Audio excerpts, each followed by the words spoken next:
হাসরের ময়দানে শুধু 2টা সিংহাসন থাকবে। তখন আল্লাহ একটি সিংহাসনের মধ্যে বসবে, চারিপাশে 1,24,000 নবী রাসূল ফেরেশতাগণ সবাই থাকবে। তখন সবাই বলবে আরেকটা সিংহাসনের মধ্যে কে বসবে?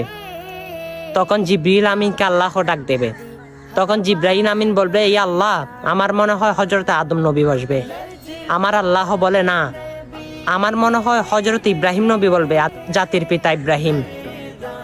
তখন জিবরাইলকে আল্লাহ বলে, না, এই মাত্র এই সিংহাসনের মধ্যে একজনে বসতে পারে, তিনি হচ্ছে সরকারে কায়নাত রাহমাতাল লিল আলামিন, আমার নবী, আপনার নবী।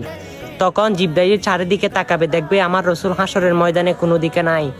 তারপর জিবরাইল এক দৌড়ে ফুলসিরাতের কিনারে যাবে। তখন দেখবে আমার রসুল কান্না করতেছে, ইয়া উম্মতি, ইয়া উম্মতি বলে। তখন আল্লাহ অর্ডার দিবে, হে জিবরিল, আমার হাবিবকে নিয়ে আসো।